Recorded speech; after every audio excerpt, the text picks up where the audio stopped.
that it could be distributed to the general population through the youth culture.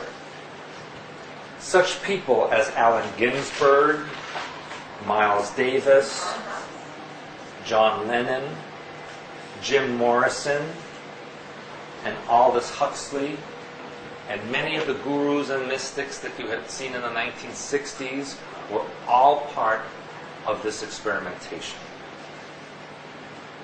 Part of it in what way? They were experimented on? With LSD, both. Both. The government put doses of this in the water supply, in the subway system, sprayed it in the air, etc., etc. And you noticed in the 1960s in the major cities of the United States, crime went up significantly. And people basically went berserk. And what also happened in the 1960s, in conjunction with this, the creation of the New Age in 1965. New Age information that I've been telling you ad nauseum about for years. I once heard that it was attributed, the New Age was attributed to Blavatsky. No, I see his face. Oh, and it's Kissinger. Right. That he was the one that headed that all up. Is there truth to that, or that's just one? He was part of the group, and Majestic 12 actually, that was part of the creation of the New Age in order to skewer the belief system of the general population. Well, Ramdas, his partner, went in that direction. Mm-hmm. Richard Alter became Ramdas. Mm-hmm. Yes, yes, yes. Spiritual. Right, right. All those people that changed their name to something that they were not. Mm-hmm. Absolutely. So were they being used by the Illuminati, or that Timothy really knew he was an agent? Yes, he did. Say, oh, he was an agent. He knew willingly and went along with it. Richard Albert and Yes, absolutely. Absolutely. And that's when they started setting up mind control centers, especially in the western United States, that were used as meccas for young people and New Agers to come and get all that wonderful energy that was coming from. I'm going to talk about that in a moment. They also experimented with opium and heroin that they got from Southeast Asia. And you know that this is when the president's father, in the 1950s, was the chairman of Zapata Oil. And he was the first one to build oil platforms in the Gulf of Mexico that were then used to transport the narcotics from Central and South America into the United States. First via the port of New Orleans and Houston and Florida, etc. And then it fanned out into other areas. They also, in the Golden Triangle in Southeast Asia, would transport the narcotics in the coffins of the dead soldiers that were being sent home from Vietnam. And it's well known that when their bodies would arrive in Honolulu or San Francisco on their way to their home, that the coffins were open, and the bodies opened, and in the cavities of the bodies were the pouches of the narcotics that were extracted from them. This is a known fact. This is your government. It's known as the white train. So you know about it. Yes, the white train.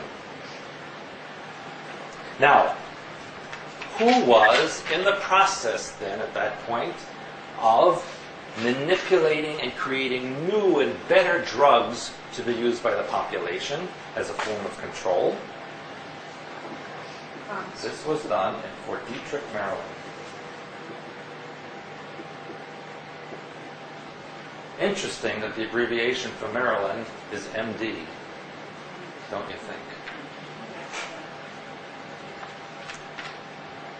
And they created mind-altering drugs and technology that they shared with the NSA that was in Fort Meade, Maryland.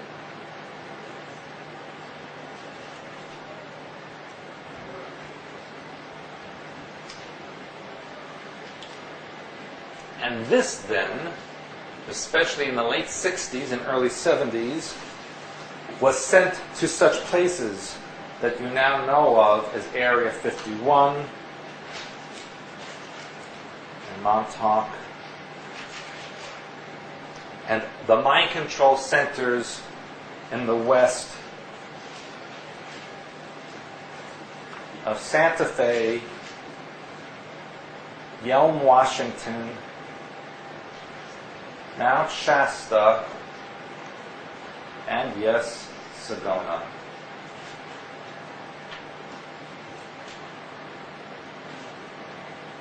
Interesting that a mecca of the New Age would be in Sedona. What does Sedona mean in Spanish? Any of you who speak Spanish? Who knows what sed means in Spanish? Thirst. And what is Sedona? Cecilia. Sorry? Donate. We'll put that together. To donate what? Thirst for what? They use words as play. Remember, it's layer upon layer upon layer of meaning.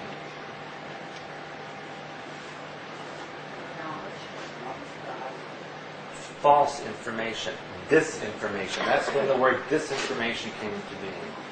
It's not in the dictionary either. Remember disinformation? What does disinformation mean?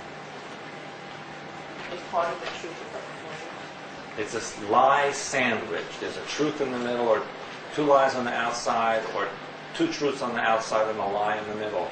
But you get hooked on the truth part even though you believe the whole thing, and it's not all completely true. And even again, Santa Fe, what does that mean in Spanish? Holy faith. And what is Santa Fe the center of? Spirituality. A different kind of faith or belief system, which is totally false.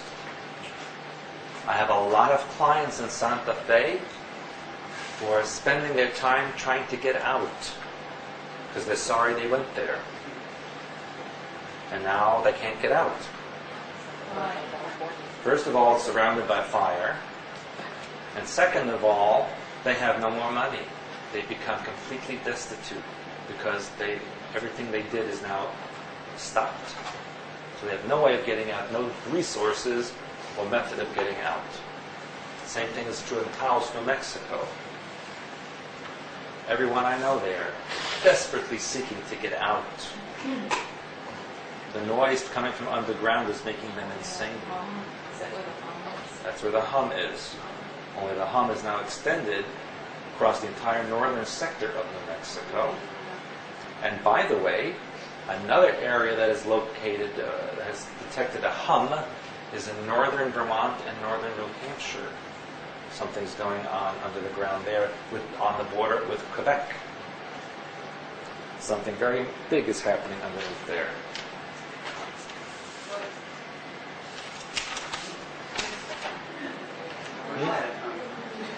They're digging something. Isn't it interesting? Isn't it interesting that recently we had a mine disaster in Pennsylvania, which, by the way, Pennsylvania is just a big disaster in itself. And what is that encouraging? What is that situation? What did that lead up to? What did they decide after that? First of all, that there's something wrong with the maps of the underground. They're not accurate. And they're discouraging people from going underground. Mining. Many miners, almost all of those said they will never go back underground again. What's been happening in China and South Africa recently as well? Mining accidents where they are all dead. Discouraging underground activity.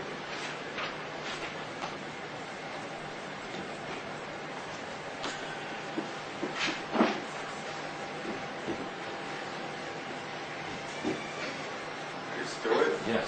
what's going on with all the whales beaching? I'll get to that at the end. That's not part of this.